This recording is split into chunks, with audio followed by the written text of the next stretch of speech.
I thought. Okay, Elliot, sorry about that, my apologies. So, not to start the meeting over, but just to summarize where we are, we had called the meeting to order and saluted the pledge. We had adopted the minutes of the January meeting, and we had called upon the applicant for 518 Bridge Lane to explain the reason they're requesting a variance to move the existing structure about 20 feet farther forward, which will decrease the front yard setback, which is already less than the code requires. It'll increase the rear yard setback by an equivalent amount as they're not expanding the footprint of the house. The application is driven by a need to lift the house in order to install a new septic system. And as long as they're lifting the house and building a new foundation, this makes a more suitable and practical use of the property with a better rear yard. I noted that having walked the property, I saw the house was pressed up pretty much almost against the back rear yard line. And the moving the house forward does not appear to be placing the house itself in the line of sight of either of the neighbors in the west or the east. In fact, because of the setback of the property on the west, it would appear that the house would be less in its view if that house looks to the east. I don't know if anybody else caught the humor in the survey here, but the property to the north of the applicant's property is land of Verblunget LLC, which, if anyone knows Yiddish, Verblunget is lost. And so it was kind of a cute little aside. I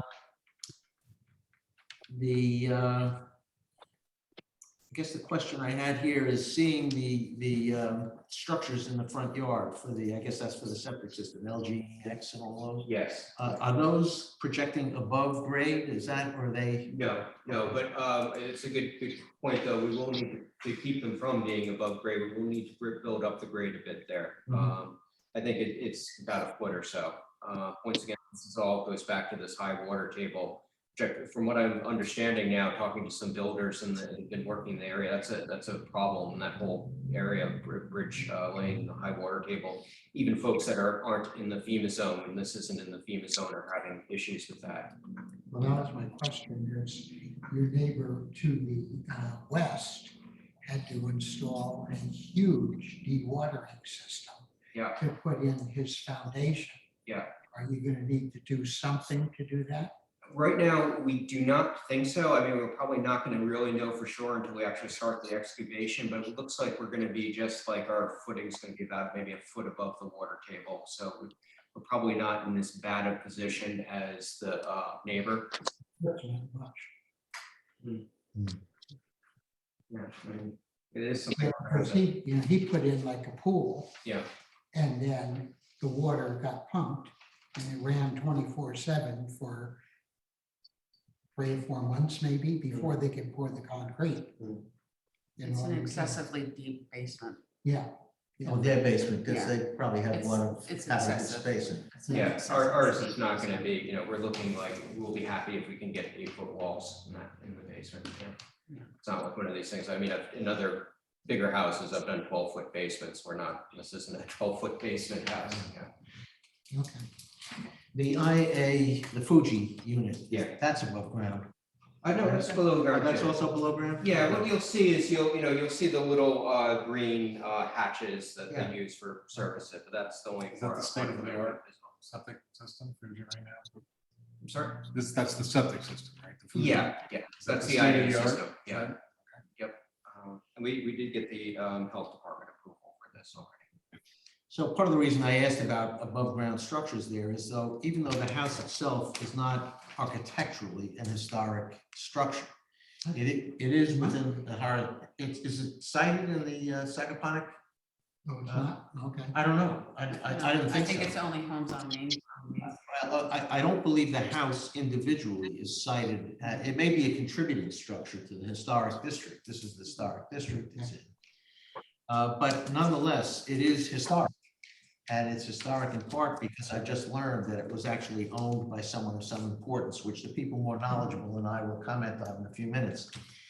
So one of the things, if we grant the variance to move the house farther forward, would the owner and applicant be willing to agree in a covenant to keep the front open and exposed to the road so that it's not hedged off and hidden from it?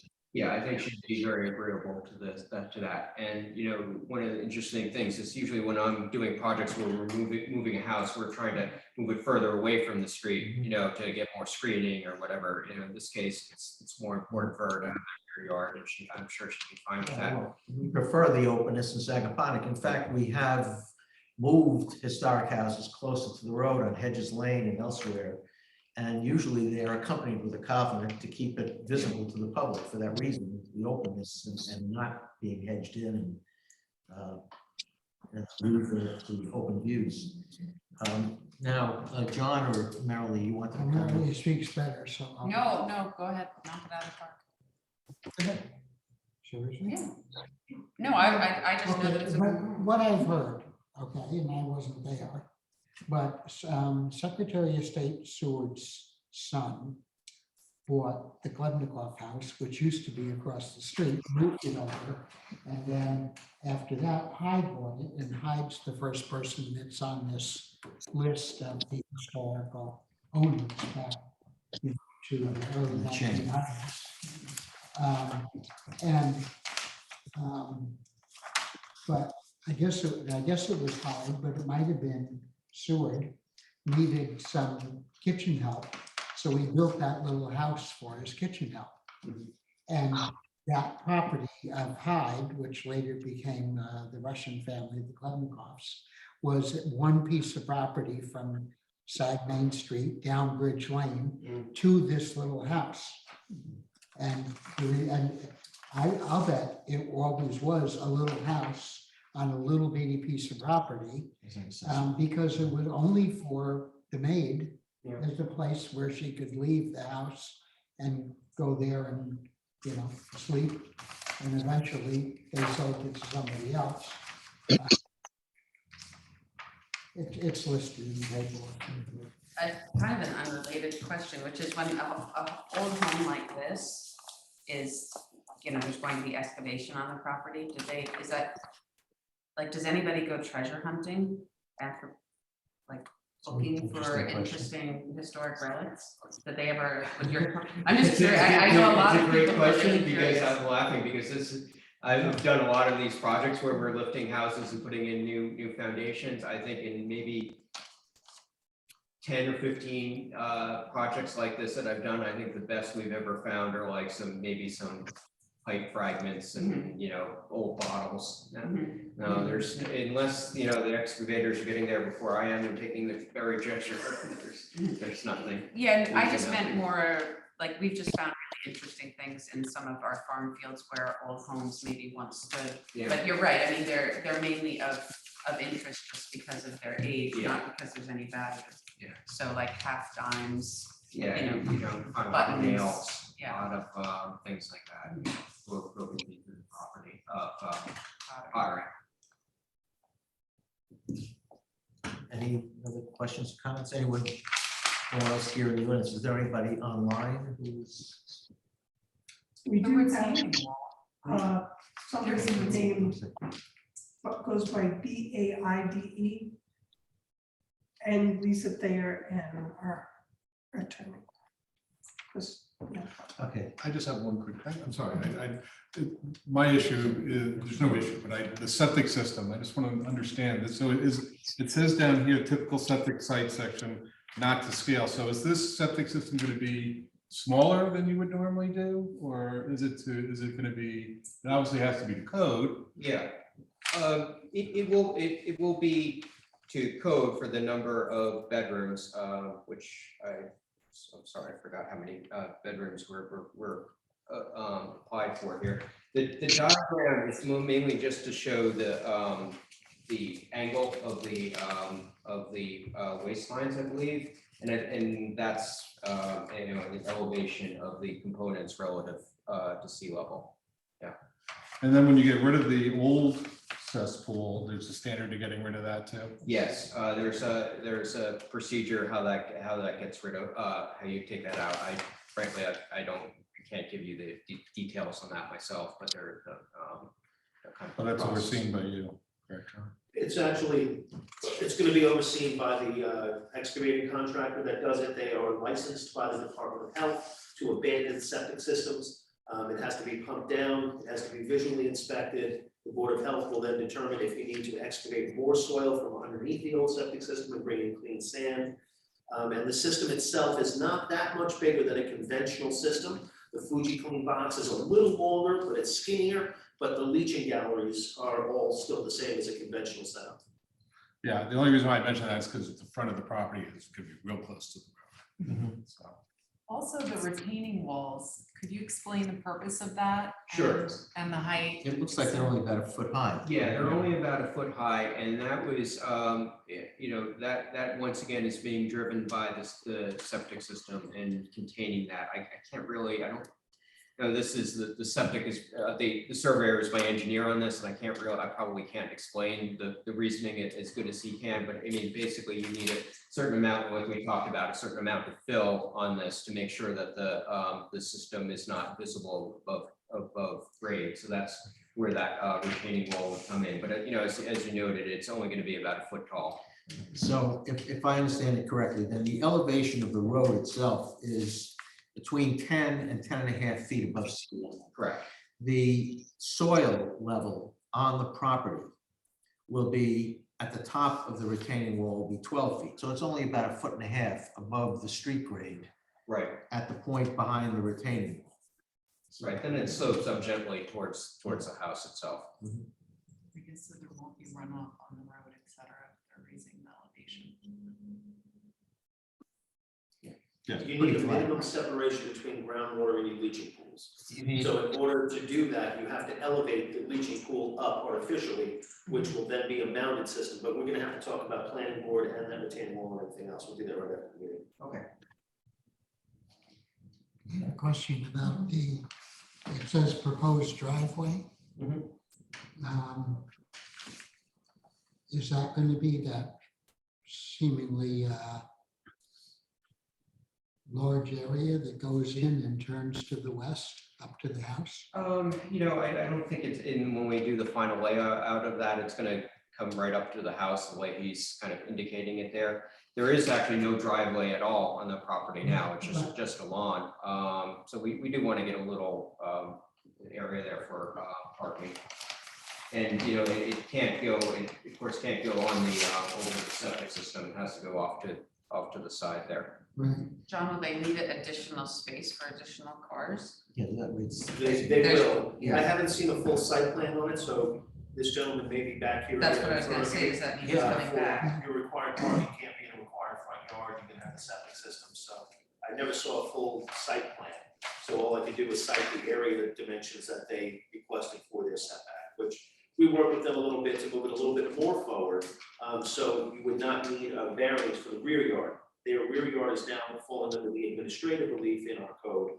The front yard is actually a 40-foot setback would be for a half-acre lot. This isn't even a half acre. So they're doing they can fit in as best as they possibly can with the site plan. Well, is the number of parking spaces related to the number of bedrooms? Number of bedrooms, exactly. Well, there's 6 bedrooms in here. So that means by code, they would be required to have 5 spaces, but that can be, reduced by you guys. Well, I would recommend that they be like pavers with grass growing in them instead of 5 parking spaces that were paved. Yeah, reduce the number as well, and also the visual impact by having wet pavers. And then there's the front yard issue, which has been pointed out, so that may be another variance. So is it appropriate for us to actually render a decision on the variance, I guess, to move the house forward without having the other necessary variances accompanying the application? It'd be a separate application. Chris? It would be a Yeah. separate application, but there's Yeah. nothing wrong with it. You can definitely render a decision on just what's before you now. And then if he submits a new site plan in the future that requires additional variances, the building inspector can then refer the application to you guys again. Any other comments? Questions? All right, then, Any input from the public? I was asking, you don't have any letters from anybody in favor or opposed, and there's no one No on. Zoom? neighbors or anything? There's somebody online, but they're Name, not body? speaking or identifying themselves. It's me, it's Susan Beatty. Can you Oh, hear me? We Yeah. do. I should see on. Hello. Welcome. Hi there, how are you? Hi there. I'm very sorry. I'm driving to pick up my kid from school, so I may lose you, but I just want to thank you for your time and in consideration of this. I am amenable. I heard you mention before about keeping the front unobstructed. Absolutely, that's absolutely fine with me. It's just about getting a little more room in the back and obviously the septic situation. All right, well, it's an ambitious undertaking on a small parcel. It's nice that you're doing it and that you're willing to keep the front in public view. Oh yes, I love it. It's the most charming little place, and I was so happy that I got it. So I'm very happy with leaving it. Well, I'm happy to have a little cottage on a parcel rather than a big mansion. Yeah. And so that being said, if there are no further comments, I would entertain a motion to close the hearing, and probably, if there are no objections, to render a decision now so that they don't have to wait for the next meeting to get an answer. Is that acceptable to all? All right, so I'll take the motion to close the meeting. To close the hearing, not the meeting, excuse me. Second, all in favor? Aye. Okay, so we're closing the hearing, no further testimony on the application. And I will now ask for if there's any discussion of a proposed decision, or I would propose myself a motion to grant the requested variance for the relocation of the property. I think the relocation of the structure, is it 20 feet? I'll get the number right since I'm making the motion. It's 22 feet. 22 feet. It was forward 22, yeah, it had been written over there. 22 feet forward, and that it be accompanied with a covenant that the front of the property be unobstructed to public view, and Yes. Chris Bianco will write the appropriate language for that for us to review and give you a formal decision. So if that's the motion, I hear a second. I'll second. Any qualifications or changes in what I suggested? No. Then all in favor? Aye. Okay, then it's unanimous. So you have. Thank that. you. You're welcome. Thank you. I guess we'll see you again. Yes. Thank you so much. Okay, no further business today. I'll entertain a motion to adjourn the meeting. Thank you. Have a great weekend. Yeah, thanks. Thank you. All in favor? Aye. Meeting adjourned. Sounds very exciting. That was a nice one. Yes, she Yeah. did, didn't she? No, that's delightful. It's nice that Yeah. somebody